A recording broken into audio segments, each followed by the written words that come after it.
Sur Chérie FM Carcassonne, c'est l'heure de retrouver notre chronique santé et bien-être avec Florence Galbès, psychothérapeute à Carcassonne. Bonjour Florence.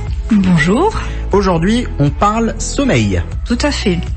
Saviez-vous qu'un tiers des Français ont des troubles du sommeil et mal dormir ou trop peu peut avoir de sérieuses conséquences pour notre santé? Alors combien de temps devrait-on dormir chaque nuit? Pour un adulte, le temps moyen de sommeil recommandé est de 8 heures. Pour un enfant, il sera plutôt de 11 heures et pour les tout petits, au moins 14 heures. Alors Florence, pourquoi bien dormir est-il important? Alors il est important de bien dormir pour être en forme, autant physiquement que mentalement. Durant le sommeil, le corps se repose, il fonctionne au ralenti, ce qui permet à l'organisme et aux cellules de se régénérer. Au niveau du mental, c'est à ce moment-là que l'inconscient fait le tri dans les informations qu'il a reçues tout au long de la journée. Qu'est-ce qui engendre ces troubles du sommeil? De nombreux facteurs peuvent nuire à la qualité du sommeil, comme la consommation de boissons énergisantes telles que le café, le thé ou les sodas, trop manger le soir, mais aussi la lumière extérieure ou une température trop élevée ou trop froide dans la chambre, l'écran de votre smartphone ou celle de l'ordinateur, mais aussi le stress, l'anxiété, le fait de penser trop. Effectivement, c'est vrai que les écrans, ça aide pas beaucoup à s'endormir. C'est ça. Alors quels sont les risques encourus si on dort mal ou pas assez? Après une mauvaise nuit de sommeil, on peut se sentir faible et vouloir compenser le manque d'énergie par de la nourriture. Mais à long terme, cela peut engendrer des maladies cardiovasculaires, de l'obésité ou même du diabète.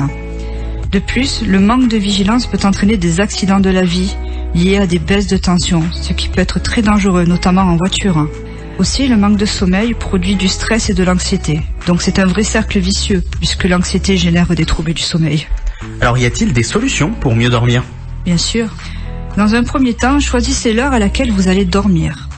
Si en règle générale vous vous levez à 7 heures du matin, il serait bien de s'endormir vers 23 heures.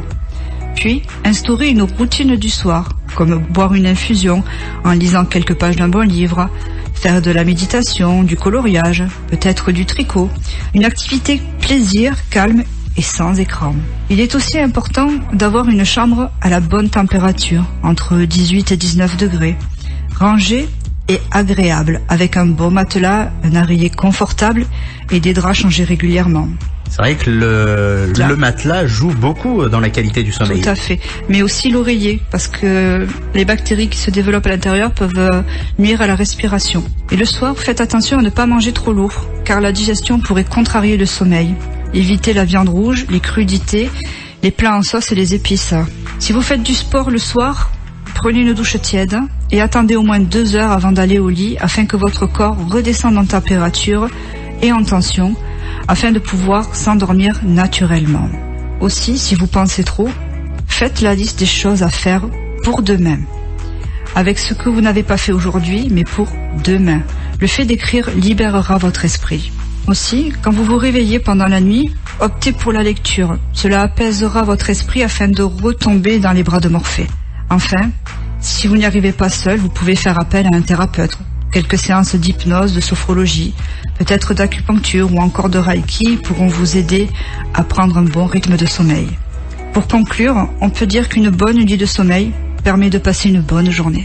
Où est-ce qu'on peut retrouver Florence? Sur le site internet et sur les réseaux sociaux? Alors, sur mon site internet, s'ouvriraubienêtre.fr et sur Facebook, s'ouvrir au bien-être ou à mon nom, Florence Galbès. C'était notre chronique santé et bien-être sur Chérie FM Carcassonne. De retour très vite, tous les jours, sur votre antenne locale. Merci Florence et à très vite. Merci à vous, à bientôt. Chérie FM, la plus belle musique.